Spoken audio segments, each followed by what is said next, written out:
अलैकुम वरहमतुल्लाहि वबरकातुह।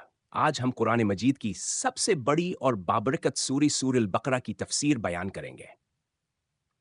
ये मदनी सूरह है, कल 236 आयात पर मुश्तमिल है और इसमें इस्लामी ज़िंदगी के तकरीबन तमाम पहलू शामिल हैं।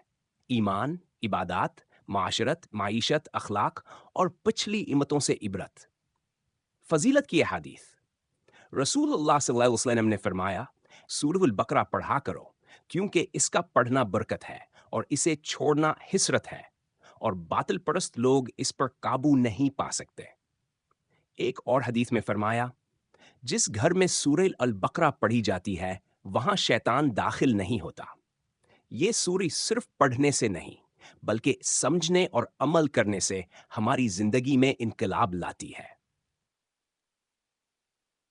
तफसीली तफसीर में ईमान की बुनियाद आयात इन डिजीज। शुरू में अल्लाह ताला ने फरमाया, ज़ालिकल किताबु ला रैब फीहि हुदियन लिल मुत्तकीन। ये किताब हर शख्स से पाक है और मुत्तकीन के लिए हिदायत है। सिफात मुत्तकीन, गैब पर ईमान, नमाज कायम करना, अल्लाह की दी हुई चीज़ों में से खर्च करना। काफिरों और मुनाफिकों की हालत का जिक्र, दिल के मरीज लोग जिनके लिए कुरान फायदा नहीं देता। अमली सबक, ईमान और अमल लाजिम और मलजूम है। 2. बनी इसराइल की तारीख और इबरत सिर्फ आयात अचाने बनी इसराइल को नेमतें दें लेकिन इन्होंने नाफरमानी की। गाय ज़बह करने का वाक़ा जिससे सूर्य का नाम लिया गया, ये हुक्म आजमाने के लिए था लेकिन इन्होंने सवालात से मुश्किल बना ली। सबक, अल्लाह के हुक्म पर बला चोन व चिरा अमल करना चाहिए। थापकौंदी, कबला की तब्दीली, आयाती वाक़ तब्दीली, मुसलमानों का कबला बैतुल मुक़द्दस से काबा की तरफ बदलना। ये एक बड़ा इम्तिहान था कि कौन वाकई अल्लाह के हुक्म का पाबंद है। सबक, ईमान का मायार ये है कि हुक्म बदलने पर भी दिल में रुकावट ना आए।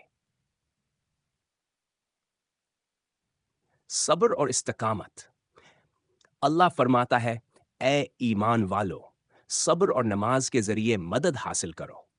मुश्किलात में अल्लाह की याद और सब्र सबसे बड़ी ताकत है। बात, हज के अहकाम, हज और उम्रा को पूरा करने का हुक्म, दुनिया और आखिरत दोनों का तवाज़ुन रखने की तालीम। इक्स, जहाद और अनबिया की कुर्बानियां, आयात दुगु साफ का वाक़या अंतालूत जालवत का वा। कम तादाद भी ईमान और अल्लाह की मदद से कामयाब हो सकती है। इन्फाक फी सबीलल्लाह, अल्लाह के रास्ते में खर्च करने की मिसाल।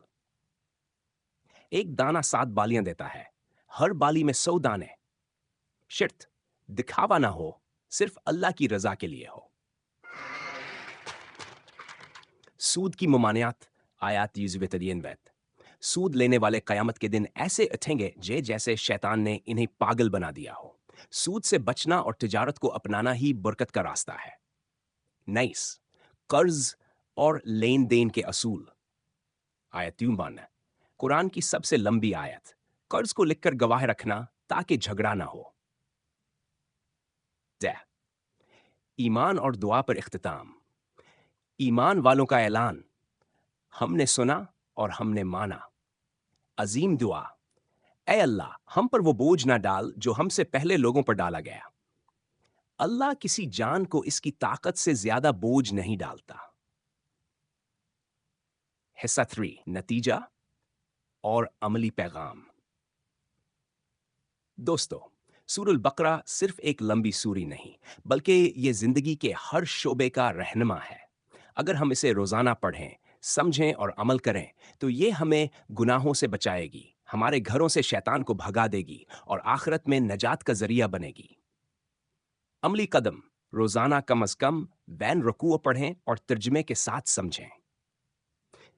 घर में हफ्ते में एक बार मुकम्मल तिलावत करें। बच्चों को इस सूरज की अहम आयात याद करवाएं। अल्लाह हमें सूरह बकरा का हक अदा करने की तौफीक दे, आमीन। जज़ाकुमुल्लाह खैरन। अगर आपको ये वीडियो फायदा मंद लगी तो लाइक करें, शेयर करें और चैनल सब्सक्राइब करें।